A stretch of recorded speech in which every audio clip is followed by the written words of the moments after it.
A 7-year-old girl pedals her bike down the shoulder of a high-speed Florida highway. Behind her, the one person supposed to protect her is mid-meltdown, screaming at the top of her lungs. She kept on messing with me every single time, and she kept on being crazy. When Flagler Beach police arrive at State Road A1A, they find a mother who smells of alcohol and a girl who seems strangely used to the chaos. Yeah, why did she go crazy? Because she always going crazy. Did she hit you anywhere else? Yeah, she hits me in the mouth, the hands, everywhere. May 31st, 2023, 10 p.m. The neon lights of the Flagler Beach boardwalk are usually for tourists, but tonight they illuminate a crime scene involving a girl's safety. Ma'am, can I help you? I'm telling my mom the truth. You're telling her the truth? I'm telling the mom. What's going on, sweetie? So, we just got there and she just messed with me up and she kept on messing with me every single time and she kept on being crazy. Okay.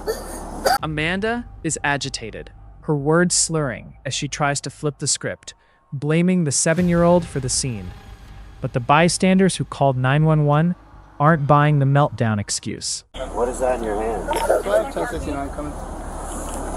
That goes to this car that will start it. There's nothing else that will start it. She can't. So you guys are just Completely you and her, okay. right? She's having a meltdown. She's 7. Okay.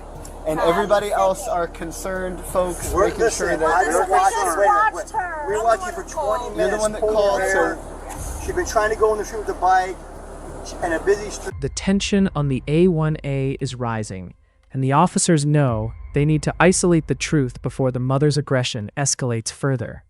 okay. She yanked her by the hair. All right, so I have another officer that's coming, okay, Well, so we can absolutely start grabbed her by the hair, separating because I grew people that and hair. getting everybody's side of things, By the hair and okay? do what we saw you do in the restaurant.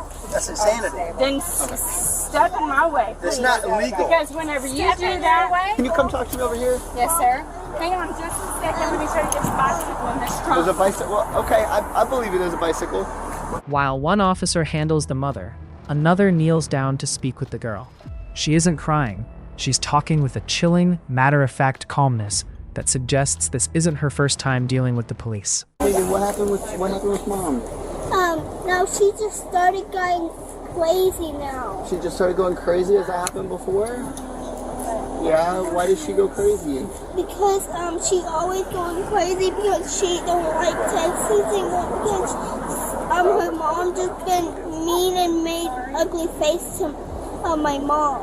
Who made ugly faces to your mom? My mom's mom. Your mom too. The girl's story is a fragmented map of a life on the run, sleeping in cars, moving from Texas to Florida, and a revolving door of friends and acquaintances. In Texas. In Texas. When did you guys come here? We were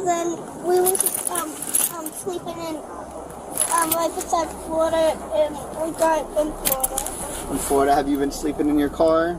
Now Yeah. we packed up already. And a friend, we had a friend, I don't know remember, but She explains that the family history is rooted in conflict, revealing a strained relationship with a grandmother who lives far away in Texas. my mom don't let me every single time. And I have a dad, but he's in Virginia, and they fight and I saw, but I was born and I was in mom's belly, and that my mom and dad just fight.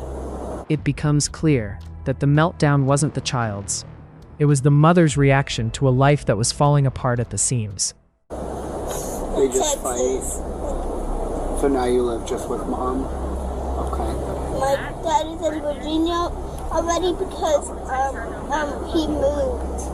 He moved to Virginia? Okay. He belongs to Texas only. He belongs to Texas.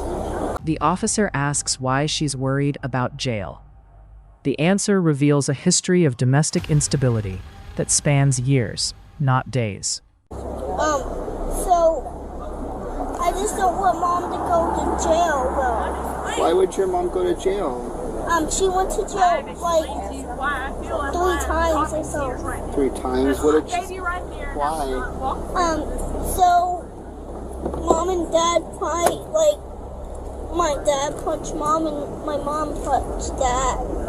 My dad's name is Zach, and he belongs to The girl describes a home life where violence was a language, even telling a tragic story about a cousin named Jay, who died in a car wreck. and you don't know, and so this one's a kind of good story, but I don't know what. But my cousin died from got in a car wreck. Oh, that's really sad. And his name is Jay. His name my is cousin. Jay. Okay.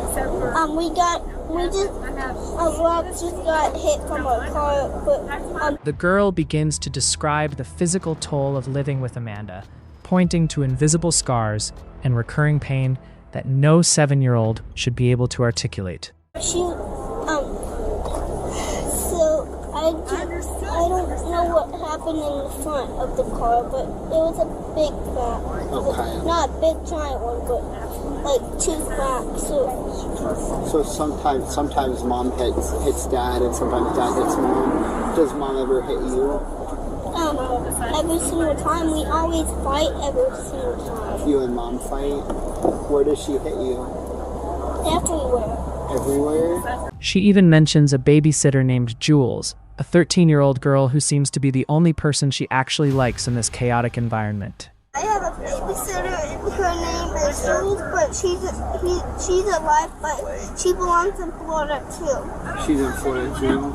She's a babysitter. She's your babysitter? Do you like her? She's nice?